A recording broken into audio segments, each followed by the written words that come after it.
How's it going, everyone? Today in this video, as you can tell by the title of it, I'll be reviewing Evolve 72. Without further ado, just jump right into the review with my overall thoughts on it. I thought Evolve 72 was a very fun show overall. I thought you had two great matches on here and a very solid undercard. My only complaint about this show really is that I wish some of the undercard matches got more time. I feel like they got more time. A lot of these matches could have been great, not just good. Since it only is a 2-hour show, that means a lot of these matches aren't very long. Well, about half of them.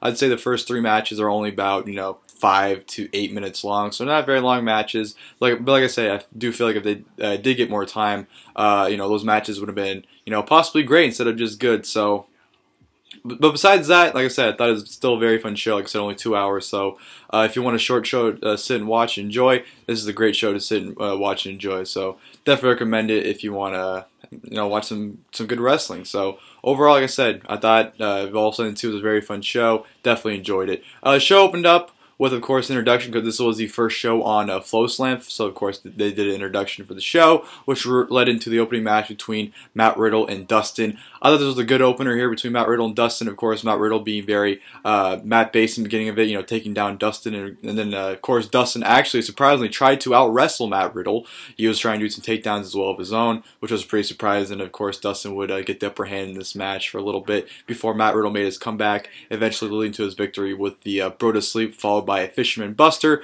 for the 1-2-3. So Matt Riddle wins his opening match. Pretty short, like I said. The first couple matches are pretty short. So short and sweet. This opener was Matt Riddle getting the win over Dustin. Dustin, I'm still not taking him seriously as a heel. He'll always be Chuck Taylor to me, the comedy wrestler. So it's still getting used to see him try to be a heel that's actually trying to wrestle rather than just be a comedy guy. So yeah, good opening match, enjoyed that. Matt Riddle gets the win. Good stuff. He was my label, by the way. Matt Riddle's absolutely awesome. Evolve is bro. So good stuff to open. From there on, we go to Yehi versus Jason Kincaid. Another really good match here, but short. It was only about 6-7 minutes long.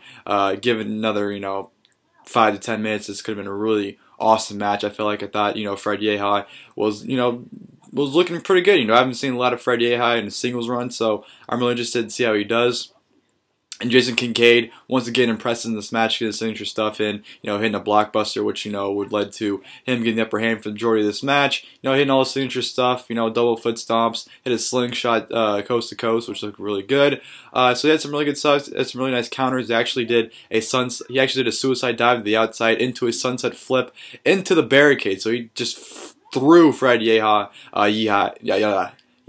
so I still screw his name for some reason, right into the barricade, which actually looked pretty painful. But Yehi would get to the upper hand with some chops, followed by a Koji clutch for the submission win. So a really good short little match there from Yehi and Kincaid. So solid stuff. And from there, I'm going to go to which was supposed to be Chris Dickinson versus Darby Allin. But of course, Chris Dickinson gets on the mic, talks garbage. Darby Allin talks about how Chris Dickinson's been been involved pretty much since the beginning, and still has yet to get a contract. Where Darby Allin comes in and gets a contract pretty quickly, and then Tony Nese would come out defend him, saying that Darby Allin has beaten a Raw superstar. Who have you beaten? So the singles match would turn into a tag team match with Chris Dickinson and Jaka taking on Tony Nese and Darby Allin. This was pretty good. You pretty much had Dickinson and Jaka pretty much destroy Darby Allin throughout the entire match. Just them looking like bullies and jocks, just picking on the small kid. That's what this match was until, of course, Tony Nese got the hot tag and he got the upper hand and pretty much destroyed Chris Dickinson and Jaka. But of course, Darby Allin trying to prove a point. Tony Nese is going for the 450. Tags Darby Allin would tag himself in. Tony Nese is like, what are you doing? Jaka would take out Tony Nese, which would follow up with Chris Dickinson and Jaka teaming up on Darby Allin, hitting a leg sweep and a spin kick on Darby Allin for the 1-2-3. So Chris Dickinson and Jaka get the victory over Darby Allin and Tony Nese. Fun little tag team match there. Nothing more besides that. And then from there, I'm going to go to Zack Sabre Jr. versus Ethan Page, which I thought was a pretty solid match. Zack Sabre Jr., getting very technical with Ethan Page. And Ethan Page, I think lately, at least in his last 2 matches I've seen, which aren't many, but, last 2 matches, he's pretty, he's growing in the ring. He's doing better. Of course, before the match, he actually cut a promo talking about, how he almost backed out of the match, but he's going to go, he's going to go through with the match, even though, he doesn't want to. Pretty pointless promo if you ask me. But solid stuff here, Zack Sabre Jr. end up, getting his signature stuff in, being very technical, and Ethan Page working on the, I think it was the left arm or right, I'm pretty sure it was the left arm, Zack Sabre Jr. working on that arm throughout the match, which would, come to play when Zack Sabre Jr. tried to lock in submissions and not able to do it. Zack Sabre Jr. was able to counter the RK Ego into a cross arm breaker, which is a beautiful counter, but Ethan Page was able to get out of it. And surprise, surprise, Ethan Page pulled out the victory when it hits the spinning Dwayne on Zack Sabre Jr., but actually the way he throws him down, Zack Sabre Jr. actually lands on his injured arm. And yeah, Ethan Page gets a 1-2-3 win over Zack Sabre Jr. Very surprised to see that.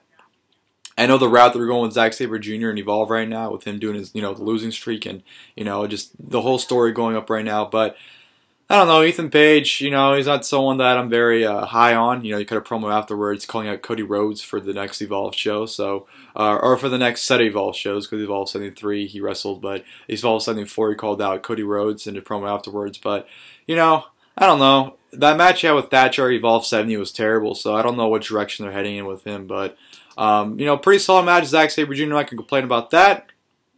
From there, I'm going to go to Chris Hero versus Tracy Williams, which Tracy Williams immediately just attacking Chris Hero before the bell even rings during his entrance, just giving him a huge German suplex and just showing him, just being very aggressive and very mean streak on Tracy Williams on Chris Hero, just absolutely trying to obliterate Chris Hero, until Chris Hero would eventually get the upper hand when he would catch him with the cravat, when Tracy Williams I believe went for a headbutt or a frog splash. He went something on the top rope. I don't remember what the move was going for. I apologize, but Chris Hero caught him in the cravat and would throw Tracy Williams around, and these two would just go out and have a fight. It was fight to the finish. Elbows being thrown. Suplexes, pile drivers, attempted pile drivers, I should say. Just an awesome match here from both men. Just the aggressiveness from both men, especially Tracy Williams. I think he really shined this match more than anything. And Chris Hero just continues having an awesome 2016 by having awesome matches like he did right here with Tracy Williams. And he had some very nice counters. Chris Hero was in the crossface for a while until he finally got out of it. Was trying to hit a pile driver, but Tracy Williams would get out of it. You had a hot, just a very hot at the end moment where just Tracy Williams is going absolutely absurd, and Chris Hero was just throwing elbows, but Tracy Williams would just kind of hulk it up and just hit suplexes and just having a huge mean streak, a lot of uppercuts. Just an awesome down to the finish with these two, and I love the finish where Chris Hero or Tracy Williams going for a sunset flip, and Chris Hero actually countered into a gotch pile driver, hits it. Tracy Williams kicks out at 2, which was a huge shocker there, and then eventually Tracy Williams would catch Chris Hero into the crossface once again for the submission win. So Tracy Williams submits Chris Hero. Awesome match between the two of them. I thought both men worked excellent. Sorry. And a solid performance. Like I said, Chris Hero continues to have an awesome year, and Tracy Williams looked like a star here. So, great match between the two of them, and really enjoyed that. Then, of course, go to our main event, which was the Squared Circle of Survival for the Evolve Championship. Timothy Thatcher versus Drew Gulak. Drew Gulak comes out and orders the ring crew to remove the ropes. So this match will not have any ropes at all. And as they're doing that, Stokely Hathaway comes out to pretty much talk about Drew Gulak and Timothy Thatcher, which would prompt Joey Styles to come out and of course say the infamous line that got him fired, which was if our president-elect Donald Trump was here, he would grab Joanna by the what. Which honestly, when you watch it, it doesn't come off as bad as people make it off to be. I mean, like, I don't think he still should have said it, but people make it seem like he said it. People may seem like it was the worst thing possibly could have said, but the way it came off, it wasn't nearly as bad as people, put it out to be, but he still shouldn't have said that. And which, by the way, he was terrible on commentary throughout the majority of the show, so maybe it's for the better Joey Styles got fired tonight. But, the promo pretty much takes up the entire time for the ring crew to take off the ropes, which will lead into the match. And I thought, the Squared Circle Survival between Gulak and Thatcher was absolutely awesome. I thought both men went out there and did something different and had one hell of a match. Match of the night, if you ask me. I know this match gets mixed reviews, but I really enjoyed it. I thought it was one hell of a match. I really enjoyed the psychology between the two of them. And especially Lenny Leonard on commentary was selling this match tremendously. He was really selling the stipulation and the hatred between two of these men. And he added to the match, if you ask me. He really sold me on the match as well as it's happening. So great work from both men. They try to utilize the fact that there's no ropes, so they try to play it off like, oh, both men try to throw each other to the outside, but it wasn't happening. Then eventually they would go onto the outside, and then Drew Gulak would just say fuck it and start jumping off the ring onto the outside. So both men would brawl on the outside. You know, the fact that no ropes was in the ring definitely played into effect.